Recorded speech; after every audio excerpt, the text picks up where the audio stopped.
Bonjour Florence, bonjour Lydia.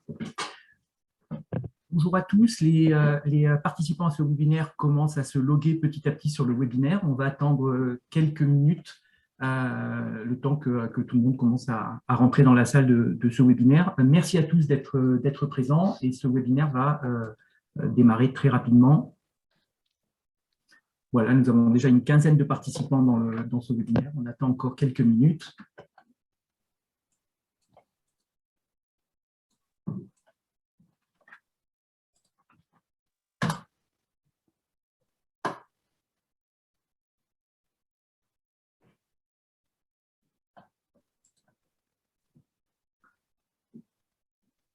Bonjour à tous, bienvenue sur ce webinaire en collaboration avec Crayon sur comment collaborer en toute simplicité avec les outils de la suite Microsoft 365.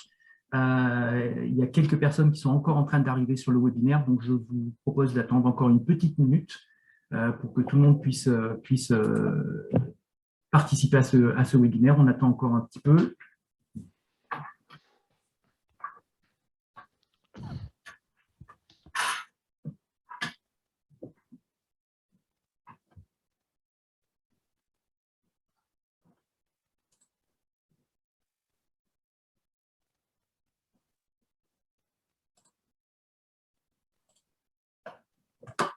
Stéphane, je viens de te donner la main, si tu peux passer sur le slide suivant, s'il te plaît. Voilà ce slide pour rappeler rapidement quelques petites règles pour qu'on fasse un webinaire très réussi. Donc, les micros et les caméras des participants ne sont pas activés pour nous permettre d'avoir une présentation la plus fluide et la plus lisible possible. Vous pouvez interagir et poser vos questions pendant la session de ce webinaire via les fonctions de chat et questions-réponses qui se trouvent en bas de votre fenêtre Zoom. Et en tout état de cause, nous ferons une session de réponse à la fin de ce webinaire.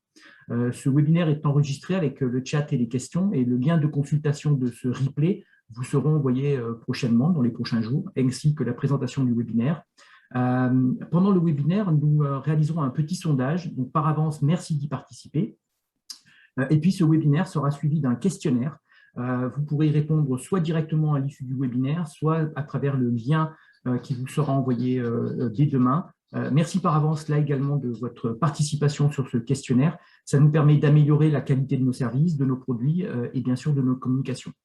Cette présentation va durer environ 1 heure. On vous remercie à nouveau de votre participation à ce webinaire et on vous demande encore une petite minute de patience. Je vois qu'il y a encore des gens qui nous rejoignent, donc on va leur laisser une petite chance de nous rejoindre. Et dans une petite minute, on démarre ce webinaire. Stéphane, si tu peux passer sur le slide suivant. Et donc, je vais laisser Mathieu et Stéphane se présenter. Ce sont nos experts qui vont animer ce webinaire et vous faire des démonstrations aujourd'hui. Messieurs, à vous de jouer. Messieurs, dames, bonjour. Merci de participer à ce webinaire. Donc, je vais juste présenter vite fait la société Sonema. Donc, ce webinaire sera en partenariat avec Crayon, qui nous aide dans le déploiement et la qualification de certains de nos projets. Donc, Sonema, historiquement, est un opérateur VSAT qui opérait essentiellement sur le continent en fait, africain. Aujourd'hui, avec l'amélioration des liens terrestres, on est basculé maintenant sur de la communication mixte, hybride, donc entre du terrestre et du VSAT. Pour faire un complément d'information à nos clients, puisqu'ils arrivaient sur nos téléports en France, il était naturel de faire un complément sur de services, d'où la mise en place d'un catalogue d'offres d'hébergement. Et donc, qui dit je communique pour venir sur mes services d'hébergement, la brique sécurité est venue compléter évidemment notre offre. Donc, aujourd'hui, on opère sur 2 data centers en France. Donc, un à Fréjus avec 2 salles blanches bien séparées. On est certifié PCI DSS au niveau de Fréjus et on a un autre data center à Logne du côté de Paris. Voilà. Pour ma part, j'interviens personnellement sur la partie hébergement où je mets un petit peu à contribution mes 30 ans d'expérience dans l'informatique et dans ce monde du cloud. Voilà, je vais passer la main à Mathieu pour qu'il se présente. Oui, merci Stéphane.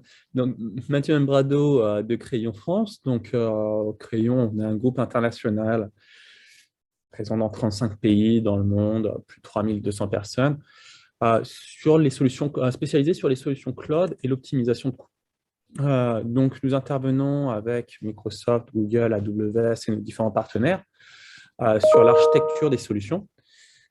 Et donc, moi, je suis expert en transformation digitale sur Crayon France et j'interviens sur l'architecture des solutions Microsoft 365, principalement.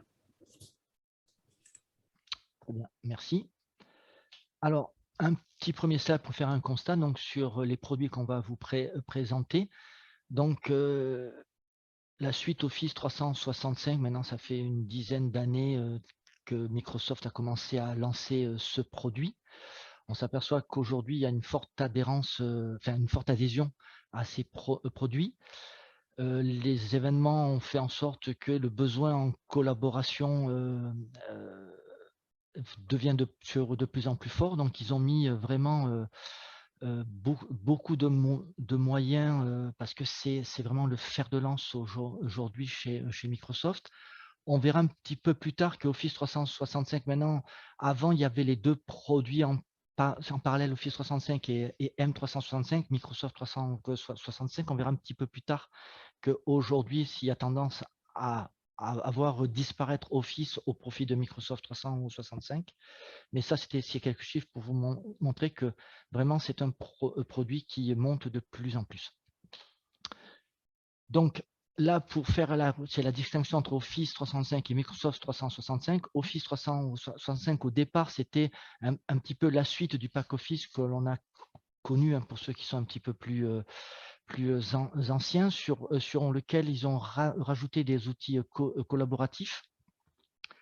Et si on veut aller un petit peu plus dans le côté, je dirais, professionnel, on passe sur la gamme M365 où on peut avoir l'équivalent de Office 365 auquel se greffent les licences pour Windows 10 et ce que j'appelle la suite EMS, c'est-à-dire Enterprise Mobility and Security. Donc, c'est tout un arsenal d'outils pour renforcer sur la sécurité lorsqu'on a nos périphériques qui communiquent avec le cloud ou si on est sur son portail en fait Office. Là, je ne vais pas passer trop de temps sur ce slide-là, mais c'est juste pour vous montrer qu'en fonction, si on est du côté d'Office ou de Microsoft 365, il y a différents plans. Soit business, soit chez Enterprise. Et en fonction de ça, il y a plus ou moins d'options et de fonctionnalités qui sont offertes. Alors, on ne l'a pas mis là, mais il y a aussi un plan E1. Mais vraiment, le plan 1, c'est vraiment le basique. C'est vraiment du full cloud. Il n'y a pas grand-chose dedans. Je ne pense pas que ça intéressera. Mais en fait, au cas où, ce qu'il faut juste retenir là, c'est qu'en fonction des plans que l'on choisit, on est limité en nombre d'utilisateurs. Donc, il y a soit c'est maximum 300, soit c'est en fait illimité. Il n'y a pas d'autres paliers. Donc, c'est ça qui est important de voir. Quel est mon nombre d'utilisateurs et quels sont les outils dont j'ai besoin. Et en fonction de ça, il faut faire le choix sur les différents plans. Généralement, c'est l'entreprise E3 qui convient à la plupart de nos clients.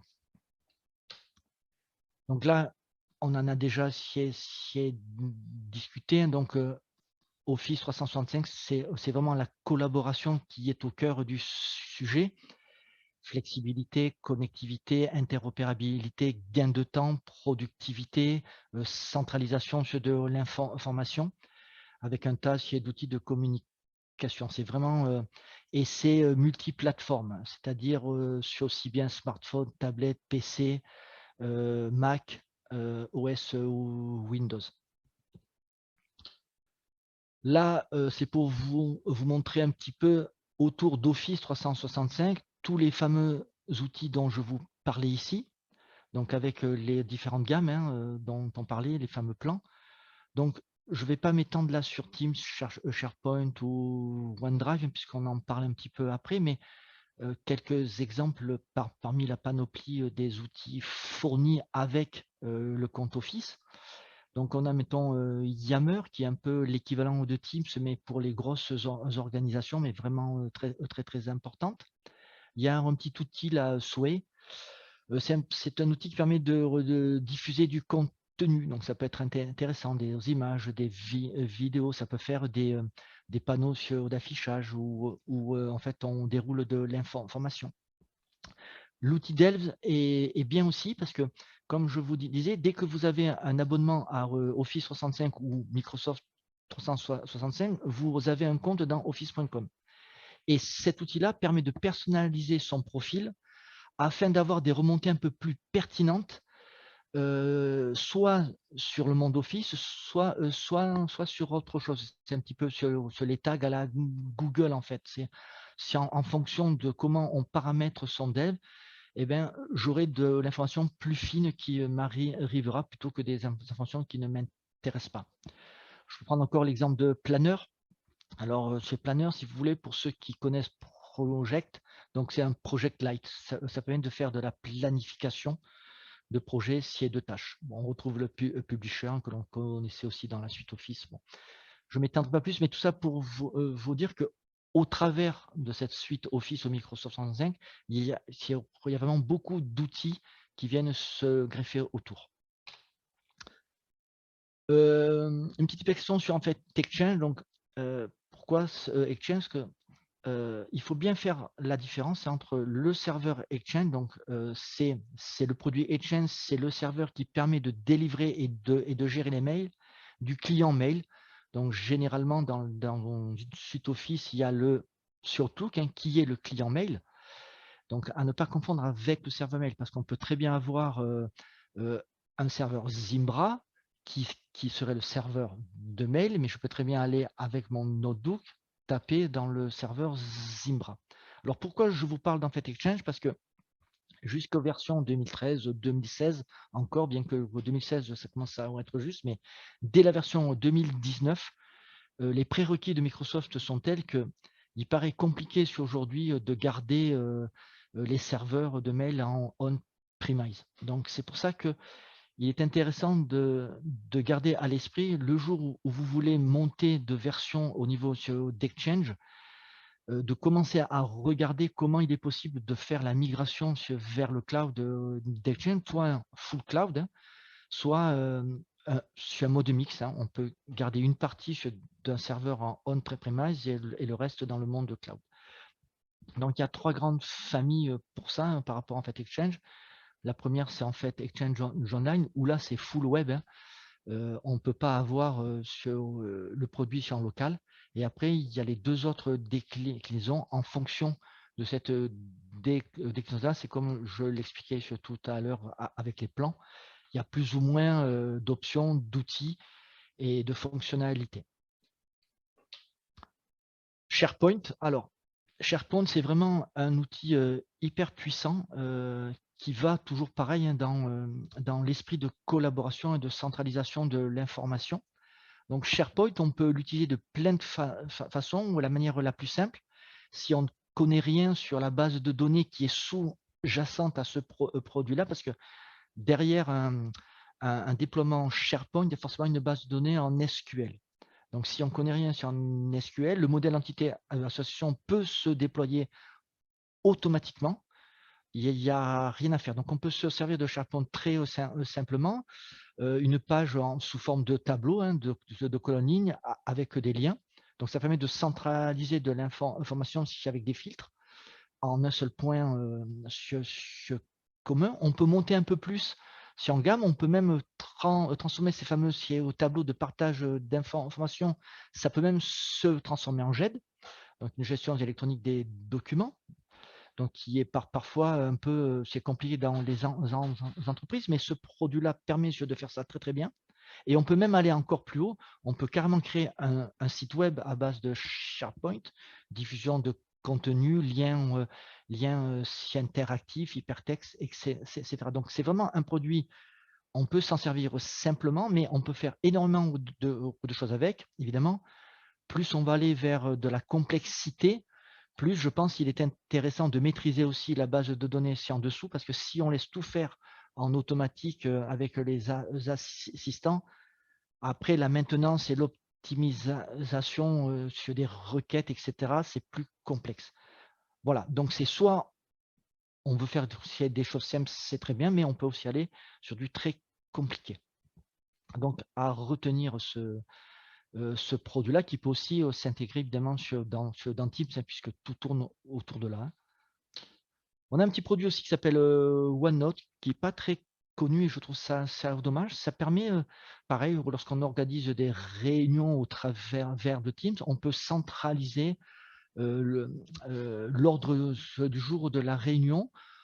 On peut chacun des participants après aller compléter ce fameux document créé dans OneNote. Comme ça, on centralise l'information, toujours pareil. Hein. L'idée, c'est la productivité, le gain de temps, la centralisation de l'information en un seul point afin que tous les participants puissent avoir à un instant T le même niveau d'information au même moment. Alors, on faisait la même chose avant, hein, avec le partage email, de versionning, etc. Mais ce petit slide montre un petit peu la comparaison entre l'ancienne façon de faire en mode email en comparaison avec cet outil OneNote. On voit qu'il y a vraiment un gain de temps vraiment énorme, gain de temps, de documents. Donc, tout ça, c'est une valeur ajoutée pour l'entreprise. J'en arrive au produit un peu phare, la pierre angulaire de Microsoft aujourd'hui, donc la plateforme Teams. Aujourd'hui, juste une anecdote, c'est le produit qui a connu la plus forte croissance au sein de Microsoft, tout produit confondu depuis la création de Microsoft. Donc, c'est pour dire si ce produit aujourd'hui, Microsoft met vraiment sur les moyens dans la recherche et le développement sur ce produit-là pour qu'il s'intègre un maximum avec tous les outils collaboratifs sur de la suite Microsoft 365 et autres. Donc, la pandémie a en fait aidé aussi en cela, hein, je pense. Mais c'est vraiment un outil. Après, il y a Mathieu qui va vous faire une petite démonstration sur du produit, si vous verrez que c'est vraiment quelque chose de puissant. Là encore, quelques chiffres, hein, je ne vais pas trop m'étendre sur les chiffres parce qu'après, si vous aurez sur la présentation. Mais tout ça, c'est pour dire qu'aujourd'hui, on a beaucoup d'informations qui proviennent de différents médias digitaux. On a beaucoup de volume. Donc, toujours pareil, cet outil Teams permet, toujours pareil, je me répète, mais productif et gain. On peut en plus avoir un plugin sous Outlook. Donc, on peut après planifier ces réunions à partir d'Outlook Teams. Ça va remplir votre calendrier sur le niveau de Teams. Donc, ça permet, c'est vraiment le produit s'intègre complètement dans la suite Office.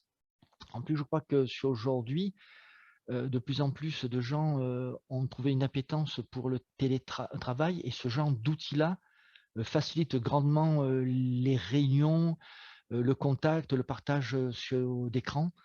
Donc, c'est vraiment l'outil phare pour la collaboration.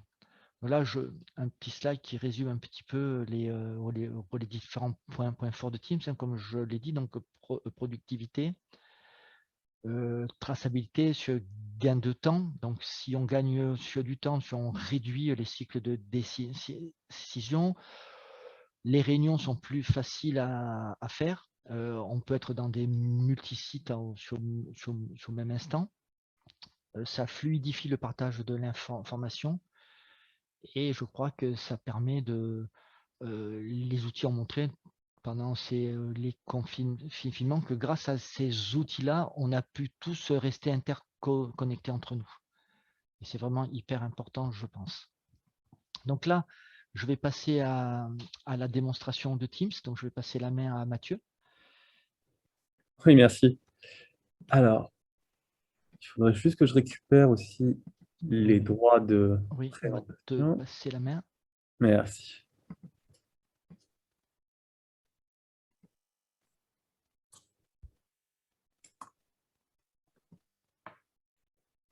Et donc oui, on va avoir une démo rapide sur Teams. L'objectif, c'est de pouvoir faire un tour des lieux, des différentes fonctionnalités, de comment ça marche et de ce qu'on peut faire avec. Par contre, Stéphane, je crois que c'est toi qui dois me passer la main, hein. Parce que là, je te vois toujours en tant que host.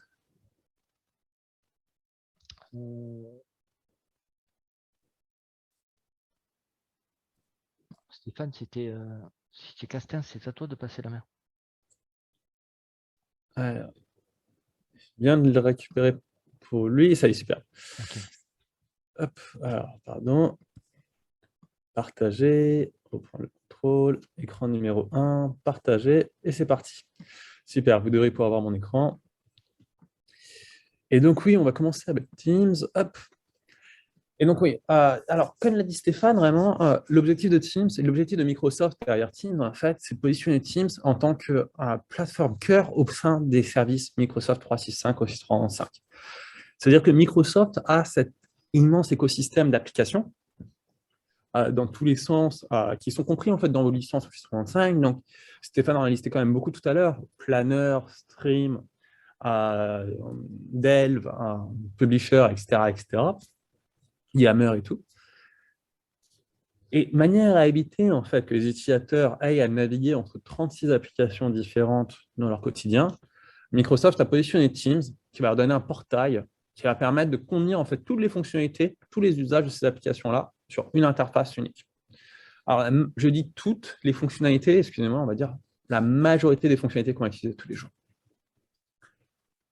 Alors, l'usage de Teams au quotidien, typiquement, on va avoir donc on ne va pas rentrer dans le détail des différentes sections, mais ce qu'il y a à noter, c'est qu'on a deux sections principales. On va avoir une section qui va être chat et une section qui va être équipe. Le chat, ça va me permettre de pouvoir faire de la messagerie instantanée avec mes utilisateurs en interne. L'objectif de Microsoft ici, c'est de donner la possibilité aux employés d'avoir une sorte de WhatsApp d'entreprise. C'est parfait pour faire de la messagerie instantanée. Par contre, ça ne permettra pas de pouvoir classer, historiser l'information pour pouvoir la retrouver dans 6 mois. Mais j'ai envie de savoir à quelle heure mon collègue est disponible pour parler déjeuner ou j'ai besoin d'avoir un retour rapide de sa part, je peux lui envoyer un message ici sans avoir besoin d'utiliser mon WhatsApp personnel pour ça. Et de l'autre côté, on va avoir les équipes Teams qui vont permettre de pouvoir créer des espaces de travail structurés que je vais pouvoir organiser. Donc là, on a un exemple d'équipe Teams juste ici, qui est une équipe Teams projet que j'ai créé pour notre webinaire. Donc, j'ai pu venir sur Teams, j'ai pu faire créer une équipe, choisir un modèle qui était prédéfini par mon entreprise, ou bien partir d'un des modèles de Microsoft, et créer mon équipe Teams Feed. Une fois dans mon équipe Teams, je vais avoir plusieurs espaces qui peuvent m'intéresser. On va commencer tout simplement par le chat. Alors, enfin, par l'espace conversation, excusez-moi. Donc, on a dit qu'on a l'onglet chat qui va être pour faire de la messagerie instantanée. Je veux partager une information qui va être plus immédiatement et qui n'aura pas besoin d'être archivée, qui n'aura pas besoin d'être stockée et retrouvable dans 6 mois. Je peux passer par le chat. Si maintenant j'ai besoin de communiquer une information sur un projet que j'ai besoin de pouvoir historiser, une information, par exemple, un arbitrage qui a été fait sur tel et tel choix sur mon projet. Dans une équipe Teams, je vais pouvoir venir ici et poster une nouvelle conversation.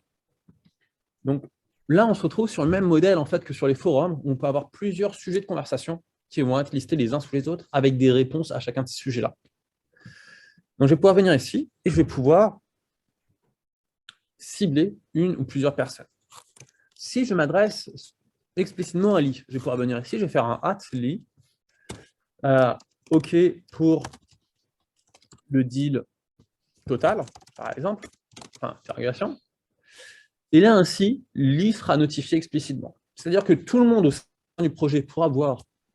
Donc là, d'ailleurs, sur ce groupe, je pense que nous sommes... Alors, excusez-moi, je bouge légèrement cette fenêtre. Sur ce groupe, nous sommes... Et je ne le vois pas. Voilà, nous sommes 18 personnes sur ce groupe. En postant un message ici, les 18 personnes qui sont dans le groupe vont recevoir l'information, vont voir que j'ai demandé à Lee est-ce qu'il est OK pour le deal. Par contre, seul Lee va recevoir une notification sur son téléphone et sur son ordinateur. L'information est accessible à tous, mais elle ne va pas polluer les autres. Si par contre, au contraire, alors, mes collègues m'adorent parce que je suis un énorme spammer, par exemple, si je veux spammer l'intégralité de mes collègues, je viens ici et je vais faire un @team. Et là, je vais pouvoir notifier l'intégralité de mon équipe projet webinar. Et donc là, ainsi, je sais que je vais avoir le téléphone de toutes les personnes qui sont autour de moi au bureau qui va se mettre à sonner parce qu'ils vont recevoir la notification. Donc, en fonction du type d'information que je veux diffuser, je peux choisir qui je veux notifier explicitement et à qui je veux, et qui doit pouvoir voir l'information s'il le souhaite ou s'il fait une recherche un jour. Donc là, je vais spammer tout le monde. Super. Une personne pourra venir ici et pourra répondre à ce sujet-là. Mais comme vous pouvez le voir ici, j'ai un autre sujet. J'avais un sujet où typiquement, j'avais aussi demandé à l'équipe de valider en fait le draft de l'agenda du kick-off qu'on va réaliser sur le projet. Eh bien, la personne qui veut commenter cette information, ce sujet sur le draft il peut venir ici, il peut répondre à ce commentaire directement en disant NOC. Non. Ce qui m'arrange bien parce qu'il n'y a aucun détail, c'est juste affreux. Mais bon, disons NOC, tout simplement. Et là, ainsi, en fait, Teams va réordonner automatiquement la liste de mes messages pour pouvoir les classer par date de dernière activité. Ce qui me permet en fait d'avoir des conversations qui parfois vont avoir 6 mois, sur lesquelles un utilisateur va venir faire une réponse à cette conversation, et la conversation va redescendre tout en bas. Et ce qui me permet de pouvoir clairement dissocier mes échanges sur le deal de total avec ceux sur l'agenda du kick-off. Alors, je vois le temps qui passe. On est un petit peu serré. Alors, donc là, je vais passer sur les fichiers. On a vu l'aspect conversation, il y a plein d'autres fonctionnalités sur la conversation qu'on pourra revoir dans le détail. L'objectif n'est pas de vous ensevelir d'informations. Mais on va pouvoir intégrer aussi des chatbots, des bots tout court, des add-ons, etc. Là, on va aller sur la partie GED. Sur la partie GED, donc, dont Stéphane nous parlait, gestion électronique des documents. Dès que je vais venir sur Post et que je vais charger un fichier, par exemple, en pièce jointe d'un message, le fichier va en réalité être automatiquement chargé dans l'onglet Fichier derrière. Cet onglet Fichier, je vais pouvoir l'organiser. Je vais pouvoir venir ici, venir créer un nouveau dossier, charger un document au format Office, donc Word, Excel, PowerPoint, Notes, etc. Ou bien, je pourrais venir sur mon ordinateur et prendre un fichier qui n'a rien à voir avec le format Office, donc par exemple un fichier DMG ou un fichier MP4. Tiens, allons-y pour un fichier MP4, le prendre et le mettre en ligne ici. Alors, maintenant que j'y pense, mon fichier MP4, alors non, c'est bon, j'ai peur que ce soit un énorme fichier, ça va, la taille devrait passer. En faisant ça, Microsoft va me permettre de pouvoir collaborer à plusieurs, partager à plusieurs des fichiers qui n'ont rien à voir avec mon format Office. Ça va arriver, donc là, il est en train de le charger en ce moment, petit à petit. Alors, apparemment, j'ai une très bonne connexion au bureau. On va attendre quelques... On reviendra dessus à la fin de la démonstration, je pense qu'il sera chargé. D'ici là, prenons le cas d'un fichier qui est au format Office. Par exemple, je vais prendre ce fichier, campagne Sales Data. Si je clique dessus, elle va m'ouvrir, donc là, par défaut dans mon navigateur. J'ai 3 modes d'exploitation de mes fichiers au format Office dans Teams. Et je peux choisir celui que je veux utiliser par défaut. Je peux faire en sorte que, par exemple, moi c'est ce que j'ai choisi, que tous mes fichiers Office, quand je vais cliquer dessus depuis Teams, vont s'ouvrir automatiquement dans mon navigateur. Ou bien je pourrais dire que je veux que mes fichiers Teams s'ouvrent au sein de Teams même, ou même à travers l'application sur mon ordinateur. En fonction du type de modification et du volume de modification que je veux faire sur mon fichier, c'est vrai que moi j'ai utilisé les 3, on va dire, une fois de temps en temps. Par exemple, quand je veux faire une modification rapide, j'ai juste besoin de changer 3 données, je vais ouvrir mon fichier dans Teams directement. Je vais venir dedans, je vais modifier dans Teams, je vais venir à l'endroit qui m'intéresse, et là, je vais changer mon 40% en 24%. Quand j'ai besoin d'utiliser des fonctionnalités avancées, des fonctionnalités, par exemple, qui ne sont pas disponibles encore sur la version web de Teams, de Excel, excusez-moi, Donc, Microsoft travaille activement sur l'enrichissement des fonctionnalités de ces outils web, de sorte à pouvoir, à terme, faire en sorte qu'ils aient toutes les fonctionnalités ou autant de fonctionnalités que la version desktop, la version ordinateur. Maintenant, aujourd'hui, soyons francs, ce n'est pas encore le cas. Ça me suffit la majorité du temps pour pouvoir faire de la modification rapide basique ou de la collaboration à plusieurs. Mais il y a encore des moments où je vais avoir besoin de fonctionnalités à avancer, par exemple notamment sur Excel, qui ne vont pas être disponibles sur la version en ligne. Et donc dans ces cas-là, en fonction de la licence que j'ai, si par exemple je suis sur une licence 3, je vais avoir aussi l'application sur l'ordinateur et je pourrais donc cliquer sur le bouton « Ouvrir » dans l'application sur mon bureau. En ouvrant le fichier Excel sur mon bureau, il va me lancer Excel sur mon ordinateur. Alors, le temps que ça se lance, ça me permet de pouvoir, d'ailleurs, vous montrer et vous préciser, comme vous pouvez le remarquer, je suis sur Mac. Comme le sait remarquer Stéphane, j'ai cette chance de pouvoir être sur Mac. Et j'utilise tous les jours donc Office, Teams, les solutions Microsoft sur mon Mac. Aujourd'hui, les solutions Office sur Mac ne sont pas aussi, une fois de plus, aussi complètes que sur la version Windows, mais elles sont assez avancées. En tout cas, elles n'ont rien à voir avec ce que c'était il y a 10 ans, et elles marchent parfaitement avec les fonctionnalités collaboratives. Donc là, ça y est, il s'est ouvert sur mon Mac. Et donc, ici, je peux voir que typiquement, j'ai mon fichier d'un côté en mode web et de l'autre côté en mode desktop directement. Et je vais pouvoir voir même en fait que même en mode desktop, je vais avoir les fonctionnalités collaboratives. Je peux voir aujourd'hui, en ce moment, on est 2 sur le fichier. Bon, il se trouve que c'est 2 fois moi-même, en l'occurrence. Mais je vais pouvoir voir sur l'un et l'autre qu'il y a une autre personne qui est présente ici. Et je vais pouvoir voir comment elle se déplace. Et si, par exemple, donc là, je vois que la personne se trouve sur la cellule F8, et si elle double-clique ici, je vais même pouvoir voir qu'elle commence à travailler dessus. Et si elle met à jour la donnée ici, eh bien, je peux, à tout moment, venir ici, faire un clic droit sur mon fichier et faire afficher les changements pour pouvoir voir, eh bien, tiens, il y a l'utilisateur qui s'appelle administrateur qui vient juste de remplacer la donnée. À la base, c'était 88%, il a remplacé 88% par cette suite de caractères qui n'a aucun sens.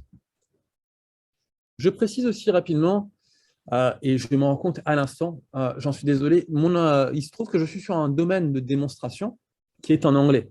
Mais bien sûr, toutes les solutions Teams, Office, etc. existent à 100% en français.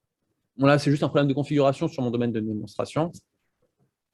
Mais il est bien sûr possible d'avoir toute l'interface en français. Par la suite, ce fichier est accessible par toutes les différentes personnes de mon équipe. Elles pourront voir le contenu, modifier le contenu. Elles vont pouvoir venir ici, rajouter un commentaire sur ma cellule pour pouvoir demander une validation, par exemple, sur cette donnée-là. Me lancer une conversation sur mon fichier pour pouvoir échanger avec l'intégralité de l'équipe @webinar. Qu'en pensez-vous, etc., etc. Alors, je vois le temps qui passe. Je crois que je suis au terme du temps disponible que j'avais. Il reste énormément de fonctionnalités. Teams, un outil qui est extrêmement puissant. À travers Teams, vous avez toutes les fonctionnalités de Microsoft, enfin une grande partie des fonctionnalités de Microsoft qui va être intégrée à l'intérieur. Si vous avez des questions, n'hésitez surtout pas. On est disponible à travers donc, le module Q&A, ou bien plus tard, au terme de la session, on peut reprendre contact pour pouvoir échanger et rentrer dans le détail de ce qui pourra vous intéresser sur Teams. Alors, Stéphane… Mathieu, je reprends la main. Ouais. Voilà, je récupère le rôle d'animateur. Donc, effectivement, on a 2-3 petites questions qui commencent à arriver dans le module de questions. Donc, on les prendra à la fin de ce webinaire. Là, je vais repasser on va passer sur un sondage. Donc, Stéphane, Mathieu, je te repasse la main. Est-ce que tu peux arrêter ton partage? Et Stéphane, tu reprends la main ensuite pour réafficher les slides. Voilà. Et Stéphane, tu dois pouvoir réafficher. C'est bon, normalement, Stéphane, tu dois pouvoir là. Oui. Donc, est-ce que tu peux réafficher le slide avec le slide sondage? Et donc, on va passer sur un petit sondage. Je vous remercie par avance d'y participer. Ça nous aide là aussi à réorienter certains produits, à engager certaines réflexions. Parfait. Je reprends la main et je vais partager le sondage. Voilà, donc normalement, vous devriez voir le sondage qui s'affiche sur votre écran. Est-ce que Stéphane ou Mathieu peut me le confirmer? Oui, tout à fait. Voilà, donc là, je m'adresse à tous les participants. Vous êtes plus de 30 connectés sur ce webinaire. Donc voilà, merci de jouer le jeu, de répondre à ce petit sondage. On se donne 1 minute 30. Et puis après, je demanderai à Mathieu et à Stéphane d'interpréter un petit peu et de commenter un peu les résultats de ce sondage. Et puis, vous pouvez continuer à poser vos questions dans le module de questionnaire. On a déjà une question sur laquelle on reviendra un petit peu plus tard. Donc voilà, je vous laisse répondre au sondage. Il faut Voilà, les gens scroller commencent. parce qu'il y a 4 questions sur le Oui, tout à fait. sondage. Il y a 4 questions dans le sondage, donc il faut effectivement scroller ou agrandir la fenêtre. Mais il y a bien 4 questions sur le sondage. Avez-vous déjà souscrit à un contrat Microsoft? Quelle est la date d'échéance de votre contrat Microsoft? Quel est votre mode de connexion au service Microsoft? Et quel est votre niveau d'utilisation de Teams? Puisque Mathieu nous a présenté quelques fonctionnalités. Comme il le précisait très justement, il y en a beaucoup plus. On pourrait faire un webinaire de 3 jours entiers sur les fonctionnalités de Teams, mais là, l'idée, c'était de vous faire une petite démonstration des quelques fonctionnalités principales. Et puis, bien évidemment, si vous avez des questions, on essaiera d'y répondre pendant la session de questions-réponses. Et si on n'a pas le temps, ou si elles sont trop complexes, ou elles sont très spécifiques, on reviendra bien évidemment vers vous. Les équipes commerciales de Sonema et de Crayon reviendront vers vous. Voilà, donc je vois les gens qui continuent à répondre un peu au sondage. Donc, on va encore attendre un peu quelques secondes.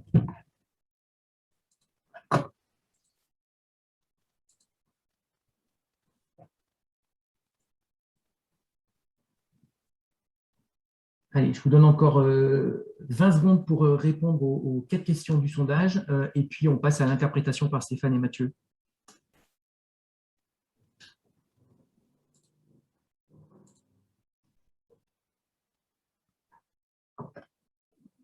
Ouais, je vois qu'il y a encore des gens qui répondent, donc je vais attendre un petit peu, c'est chouette. Merci encore une fois de jouer le jeu, de la même façon que dans le questionnaire qui vous sera envoyé à la fin de ce webinaire. Ça fait quelques webinaires qu'on organise maintenant depuis 1 an et demi, et c'est vraiment très utile votre participation, aussi bien sur le sondage que sur les questions que vous nous posez, que sur le questionnaire. Voilà, c'est vraiment très utile, donc n'hésitez pas. Ok, je vais mettre fin au sondage. Donc, il y en a qui veulent répondre, c'est maintenant. Sinon, je mets fin au sondage et je demande à Mathieu et à Stéphane de le parcourir rapidement et de le commenter. Voilà, je viens de mettre fin au sondage et je partage les résultats. Donc, normalement, vous devriez voir sur votre écran les résultats de ce sondage. Stéphane, Mathieu, la parole est à vous. Oui, alors, Mathieu, tu veux commenter ou… Non, vas-y, je t'en D'accord. prie. Donc, pour la première question, on voit qu'il y a quand même déjà, on voit, hein, donc ça corrobore un petit peu ce que l'on disait en fait au départ, hein, c'est l'adhésion à ce genre d'outils-là, puisqu'on voit que plus de 50% des gens, même 60%, c'est des gens ont déjà un contrat CSP ou EA. Donc, on verra un petit peu après hein, dans la présentation que ça c'est une importance qu'il y a eu des annonces faites par Microsoft. Hein, donc, si vous n'êtes pas en fait tout au courant, ça sera intéressant. Après, il y a des adhésions. On voit quand même que plus de 70%, donc c'est supérieur à 6 mois. Donc bon, ça confirme encore hein, ce que l'on disait. Par contre, oui, 6 mois, ne sait pas. Bon, très bien. Accès Internet, donc Express Route, on voit qu'il n'y a personne qui est en Express Route. Donc c'est vraiment, ça met aussi en exergue ce que l'on disait tout à l'heure, c'est qu'aujourd'hui, les liens de communication sont de plus en plus en fait efficaces, stables. C'est aussi cette raison qui fait que ce genre de suite-là, le monde cloud, perce de plus en plus aujourd'hui. Voilà, bon, ça c'est la 4e question, ne me surprend pas non plus. Hein, c'est comme dans la plupart des produits Microsoft, que ce soit du Teams, du Word, de l'Excel ou quoi, on s'aperçoit quand moi je parle un petit peu avec les utilisateurs, c'est que souvent, malheureusement, on se sert des fonctions basiques alors que ces produits-là sont extrêmement riches et puissants et on en découvre de plus en plus. C'est peut-être un petit peu la conséquence qu'il y a il y a 25 ans ou 30 ans, quand j'ai commencé sur l'informatique, les entreprises formaient un peu plus les gens. Aujourd'hui, on a forcément tendance à penser, parce que les gens sont beaucoup plus jeunes, ils sont nés un peu plus avec l'informatique, que forcément ils connaissent les produits. Et ça, ce n'est pas vraiment le cas. Je pense qu'il y aurait comment dire, un petit peu de l'information à passer à nos dirigeants, parce que les formations sur ces produits-là, je pense que c'est un gain de temps après sur ces produits. Mais bon, donc très bien. Je n'ai pas grand-chose d'autre à rajouter. Je suis un peu surpris qu'il n'y ait personne en express route, mais voilà. Donc ça veut dire que vous n'avez pas de CHCI ou de choses comme ça.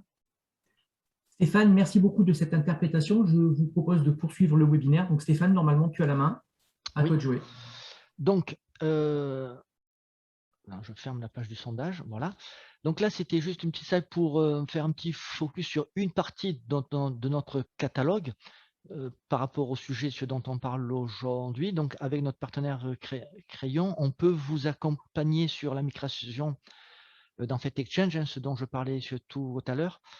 Parce que si vous vous intéressez un petit peu à ça, je fais vite un résumé, surtout si vous êtes en version virtuelle de vos serveurs de mail, vous verrez que si vous faites le capacity planning pour migrer en 2019, vous allez carrément en fait écrouler vos hyperviseurs, et ça n'a plus de sens. En plus, ça permet d'avoir des coûts fixes hyper importants, alors que dans le mode classe, ça permet de lisser aussi. Donc ça, après, ce sont des choix entre CAPEX, SOPEX. Donc ça en fait appartient à chacun. On peut aussi vous accompagner dans la migration ou l'adhésion de votre contrat en Microsoft 365, voir avec vous quels sont vraiment vos besoins pour choisir le plan qui serait le plus adéquat. Donc, on peut aussi aller pour de la formation utilisateur, du conseil, du support. Enfin, il y a tout un package de services, de modules autour de nos catalogues de services. Mais ça, c'est valable dans les trois piliers dont je rappelais au début de la présentation, sur la connectivité, l'hébergement ou la sécurité. Là, je vais passer la main à Mathieu. C'est vraiment un exemple de cas client typique qu'ils ont déployé dans plusieurs pays au travers le monde. Oui, merci. Donc oui, en effet, on a eu un cas client. Donc, en réalité, c'était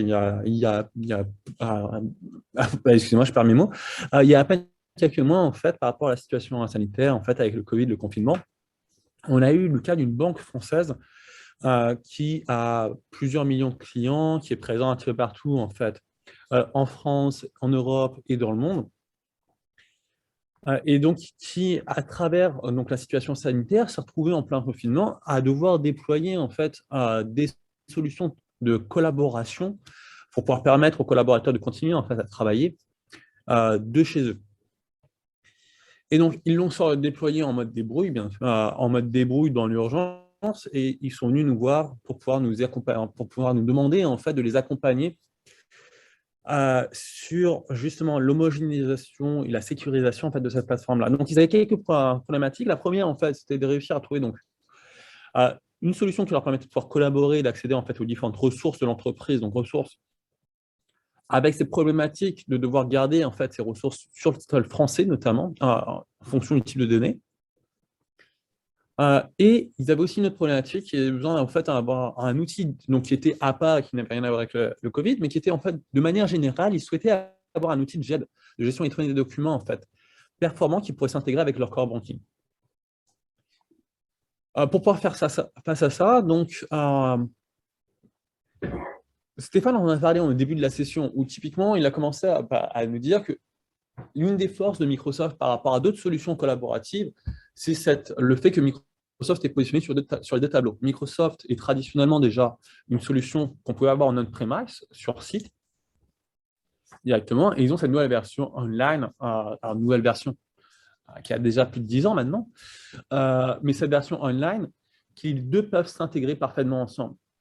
Donc, la première chose qu'on a mis en place, en fait, chez ce client qui avait cette obligation de garder un certain niveau de contrôle, en tout cas sur ces données, par rapport à différentes réglementations auxquelles il était soumise, c'était en fait de configurer une architecture hybride, aussi bien au niveau de leur serveur Exchange qu'au niveau de leur serveur SharePoint, ce qui leur a permis par la suite de pouvoir utiliser en fait le meilleur des deux mondes. D'un côté, ils avaient donc leur boîte mail qui était 100% on-premise. Par contre, derrière, ils pouvaient bénéficier des groupes Office 365 qui, elles, une fonctionnalité cloud.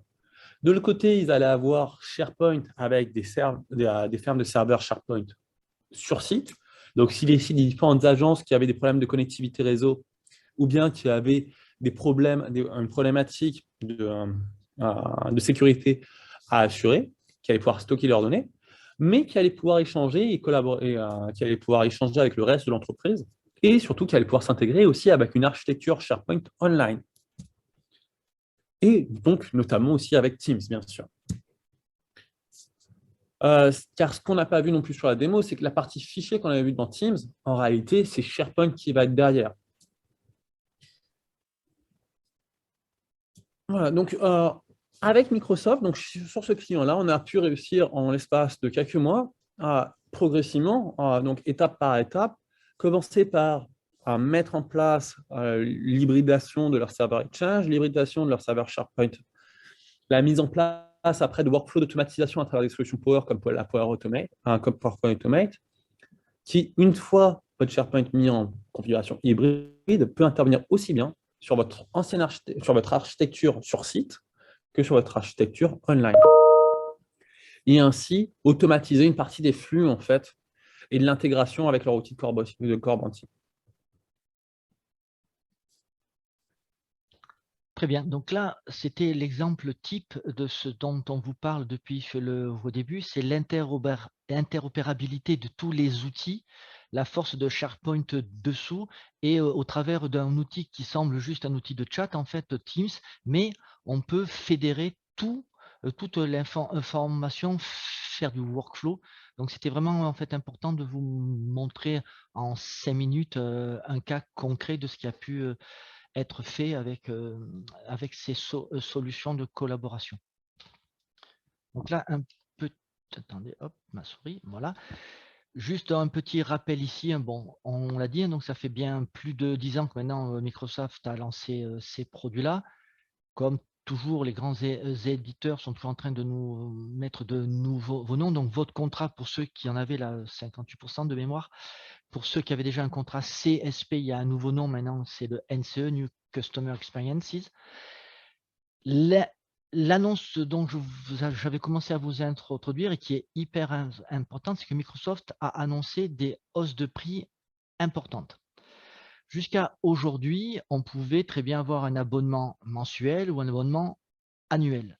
Le mensuel avait un intérêt, c'était légèrement plus cher, mais on pouvait ajouter ou enlever des licences à son contrat.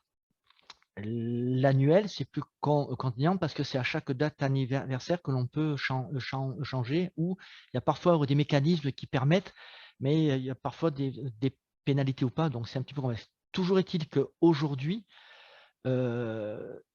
Microsoft tente à pousser les gens à aller sur des abonnements annuels, car les abonnements mensuels vont subir la plus forte augmentation de prix, mais avec l'intérêt aussi, c'est que si aujourd'hui vous êtes en annuel, vous pouvez soit payer en one shot, soit vous pouvez aussi vous mensualiser.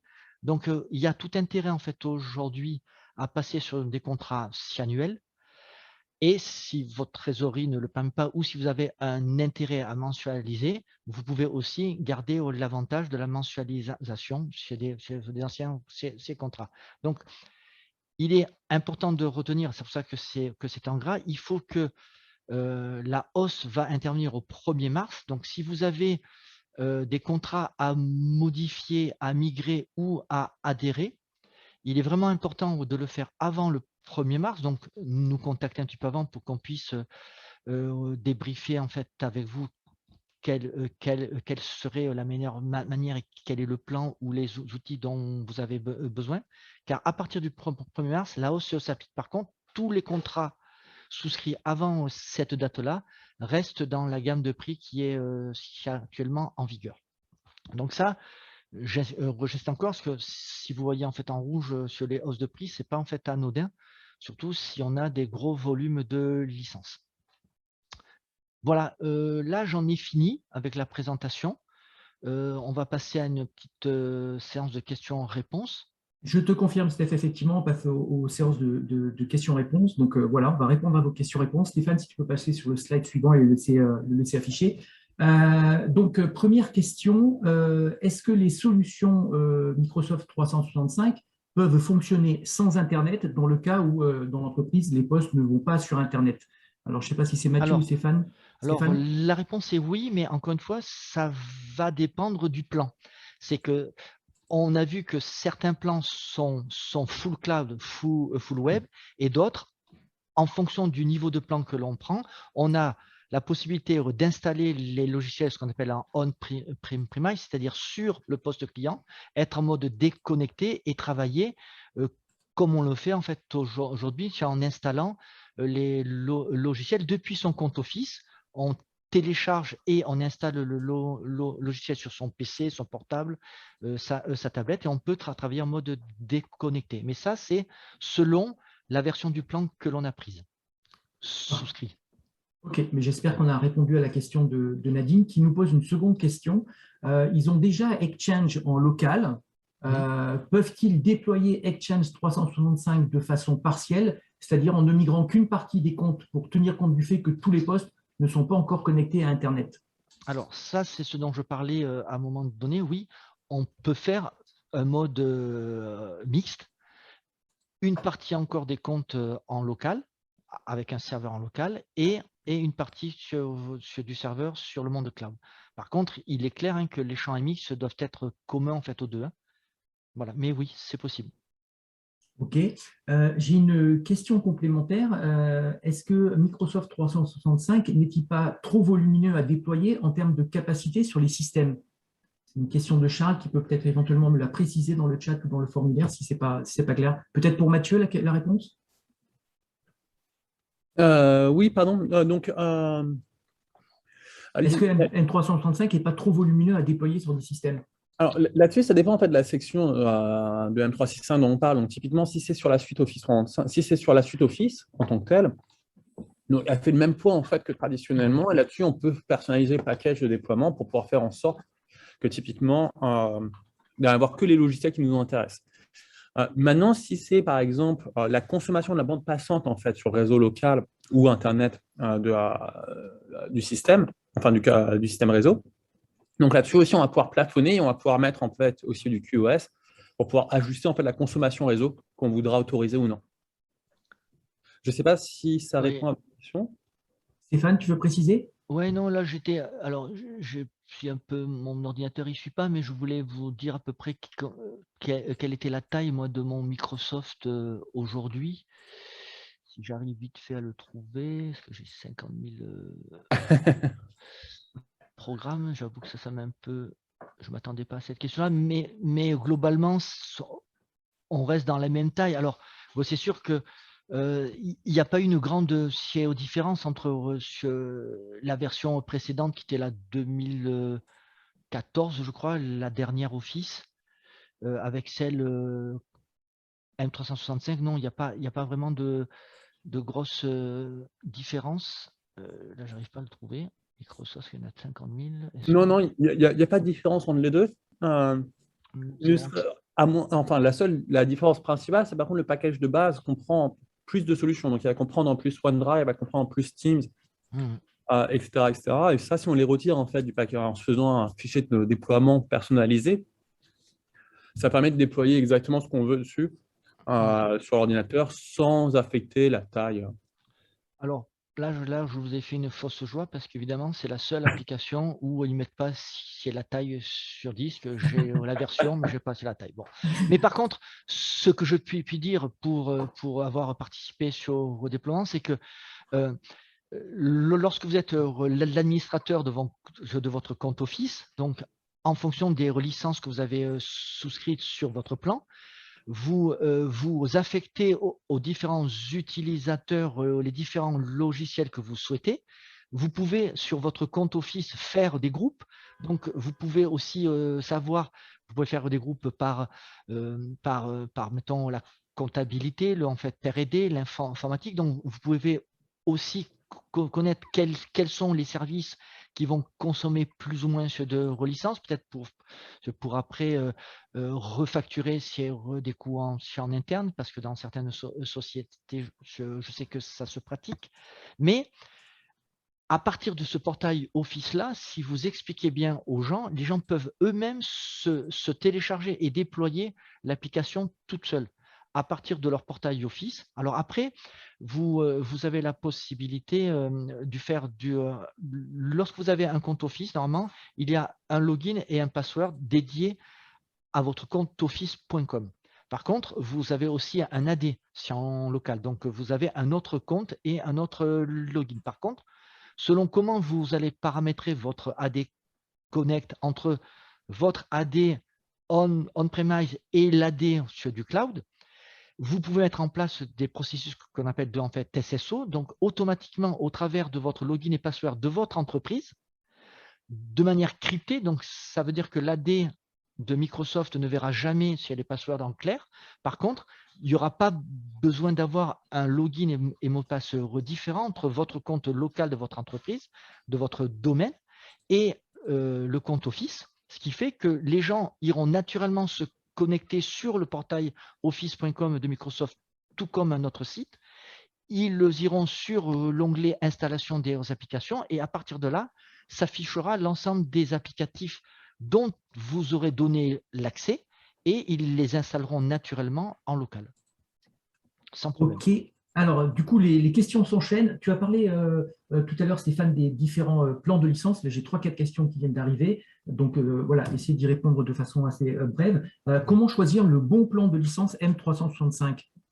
Alors, c'est justement ce dont je parlais tout à l'heure, c'est en fonction des besoins. Ça, il faudrait qu'on ait une discussion un petit peu plus en privé, mais comme je montrais dans la slide de tout à l'heure, en fonction des plans, il y a différents outils. Donc, ce n'est pas non plus la peine de prendre le plan sur le plus haut si la suite d'outils complète n'est pas en fait utile. Souvent, moi, je considère que le plan E3, c'est celui qui convient le mieux parce qu'il permet aussi d'avoir inclus dedans la version Windows 10 entreprise. Et elle a quand même des fonctionnalités supérieures à la version Pro. Notamment, voilà. Mais ça, si vous voulez, on y reviendra. Il suffit de nous contacter, on pourra faire un échange. Effectivement, hein, de toute façon, toutes les questions, recontactez-nous si vous avez des questions plus précises ou si on n'y répond pas suffisamment pendant ce webinaire. Peut-être une question pour Mathieu. Voilà, en quelques mots, quels sont les avantages et les nouvelles fonctionnalités qu'offre Teams par rapport à Skype?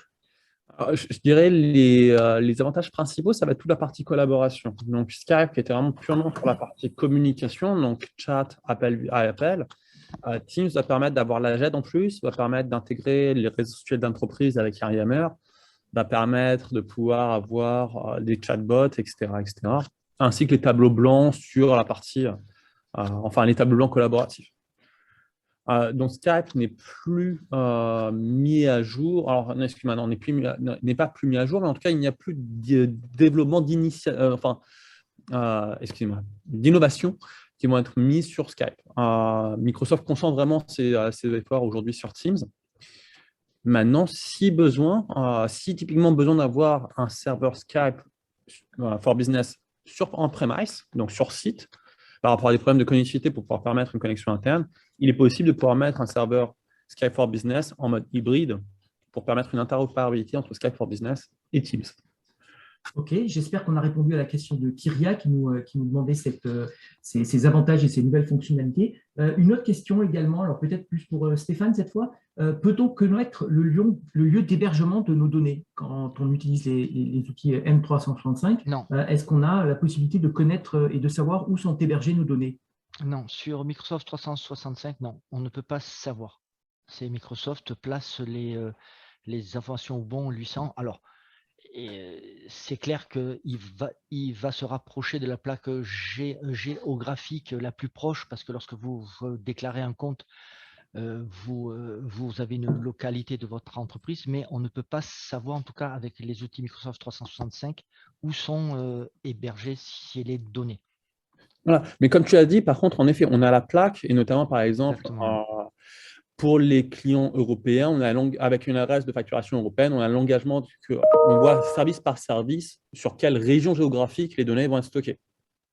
Et donc, on est capable de pouvoir assurer pour les clients européens que les données vont rester hébergées en Europe, pour les clients africains que les données vont rester hébergées sur telle et telle région, et ainsi de suite, et ainsi de suite. Avec Azure, les produits Azure qui est en fait autre chose, oui. Par contre, Microsoft 365, non. Ok, merci. Alors, il y a peu de temps, en fait. Alors, je reprends la main. Je n'ai pas d'autres questions, donc je vais laisser à notre audience juste une minute s'il y a des personnes qui ont des questions complémentaires. Donc, vous pouvez les poser dans le formulaire de questions ou dans le formulaire de chat. Stéphane, si tu peux passer sur le dernier slide. Et puis, sinon, il me reste à vous remercier. On était plus de 30 personnes connectées sur ce webinaire, donc on vous remercie de votre participation. On vous laisse encore une petite minute si vous avez des questions. Je n'en vois pas arriver aujourd'hui. Un petit mot juste pour vous dire que notre prochain webinaire Sonema sera consacré aux outils de tests de pénétration sur les systèmes pour vous permettre de progresser rapidement sur une conformité PCI DSS. Ce webinaire sera animé par les experts sécurité Sonema. Il aura lieu au premier trimestre 2022. Donc, contactez-nous si vous souhaitez y assister. Je ne vois pas d'autres questions qui arrivent. Donc, je vous propose de clôturer ce webinaire. On a tenu pile dans le timing d'une heure. Je voudrais remercier Mathieu et Stéphane de leur implication et de leur participation et de cette très, très chouette, très, très belle animation qu'ils nous ont fait sur ce webinaire. Stéphane, Mathieu, est-ce que vous avez quelque chose à rajouter? Oui, je voudrais juste, pour le prochain webinaire, les tests de pénétration, c'est hyper important hein, de se consacrer sur ce sujet-là parce que ça permet vraiment de voir les failles au niveau de notre sécurité, de notre AD et des choses comme ça, et de renforcer encore plus la sécurité. Et sincèrement, ça permet d'apprendre grandement et de progresser vite. Donc, je vous le conseille. Merci Stéphane de cette superbe pub pour notre prochain webinaire. Mathieu, tu as quelque chose à rajouter? Non, c'est parfait, merci. Merci beaucoup à toi aussi pour l'animation. Parfait. Eh bien, écoutez, je remercie tous les participants. Je remercie les deux animateurs, les personnes derrière qui ont également travaillé sur la présentation. Encore merci de ce webinaire. Encore merci de votre participation. Et on vous donne rendez-vous début 2022 pour un nouveau webinaire pour lequel vous recevrez bientôt les invitations. Et dès demain, vous recevrez un petit mail de remerciement avec quelques informations complémentaires, notamment sur la participation au sondage ou au questionnaire. Et pour le questionnaire, je remercie vraiment tous les participants de bien vouloir y répondre, soit à l'issue de ce webinaire, ça dure vraiment à peine 2 minutes, soit dès qu'ils recevront le lien. Voilà. Merci à tous. Et juste un dernier mot, Stéphane, un mot. N'hésitez pas à revenir vers nous. J'insiste encore sur le problème de licensing parce qu'il y a vraiment… les augmentations sont quand même assez fortes et ça a quand même un impact. Donc, n'hésitez pas à revenir sur le sujet. C'est un point sensible, c'est un point important. Oui. Super. Voilà. Merci Stéphane, merci Mathieu, merci Stéphane et à très bientôt. Encore merci à tous.